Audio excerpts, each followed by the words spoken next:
Akala mo maniniwala ako sa'yo? Sinasabi mo lang yan para wag ko kayo isumbong, di ba?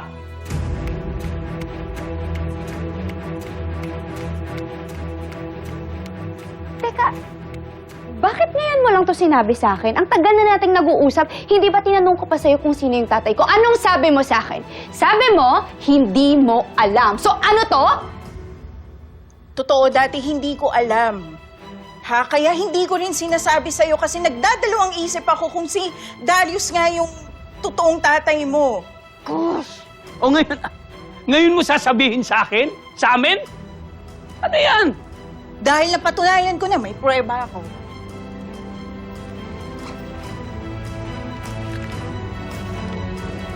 Ito.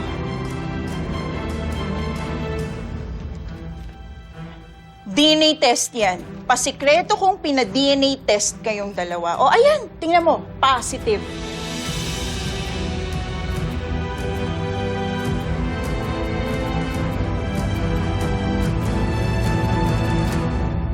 So kailan mo pa ginawa to? Bakit hindi ko alam? Kailan ko lang ginawa yan? Darius, nung hiniwalayan mo ko, nag-isip ako ng paraan paano ka pabalikin. Naisip ko, paano nga kung ikaw yung tatay ni Tali, kaya ako nagawa yan. O ayan, ngayon, hawak mo na yung puweba.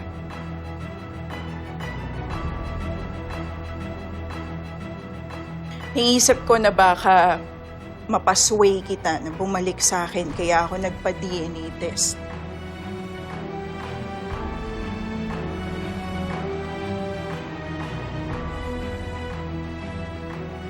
Kaya Darius, tingnan mo, pamilya tayo. This time, ikaw pala yung tatay ko?